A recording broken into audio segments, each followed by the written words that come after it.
get time. I remember one incident some years ago.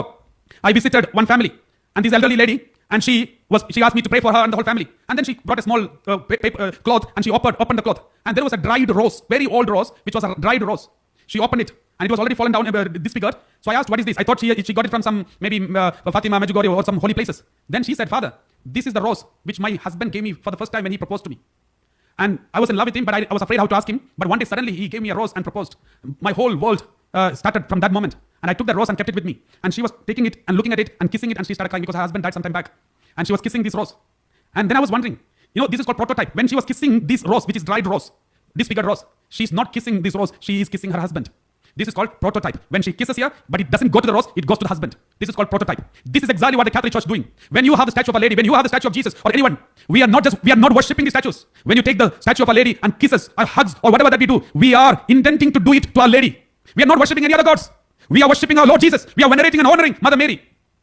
And in the Old Testament, we know people were not allowed to make statues only because of one reason. There was a reason why they were not allowed to make statues, because there was no form for God. Deuteronomy chapter 4 verse 15. Deuteronomy chapter 4 verse 15. We read like this. Deuteronomy chapter 4 verse 15. Since you saw no form when the Lord spoke to you at Horeb out of the fire, take care and watch yourself closely. Let's put it together. 16 and 15 and 16. So that you do not act corruptly by making an idol for yourself. The reason why they are supposed to make an idol of God, because they did not see the form of God. Since you saw no form. But there is a problem here. This is Old Testament. In Old Testament, nobody saw God. Therefore, they are not allowed to make any image of God. But in the New Testament, we read like this.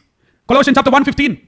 When Jesus became human being and came in front of us, now we see the formless God in the form of human being. That is Jesus Christ. That is why St. Paul says, He is the image of the invisible God, the firstborn of all creation. Jesus is the image of the invisible God. In the Old Testament, they were asked not to make an image of God because they did not see the form of God. But in the New Testament, we have seen the image of the invisible God through Jesus Christ.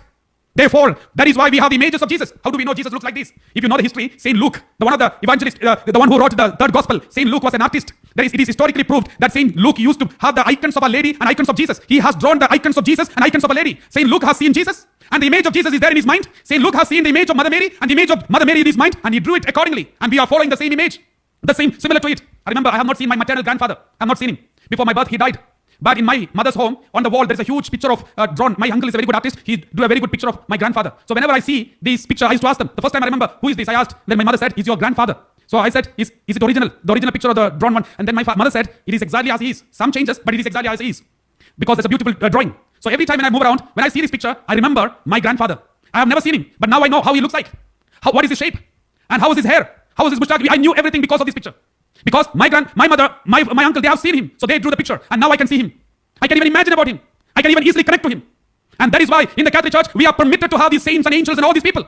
And we show our expression, we show our love and emotion in front of these, not because these statues have got some power, not because these statues can just hug us and embrace us, but because we are showing our love and care and support and emotion towards the Lord, for whom these statues stand, so symbolizes. It is called prototype. My dear brothers and sisters,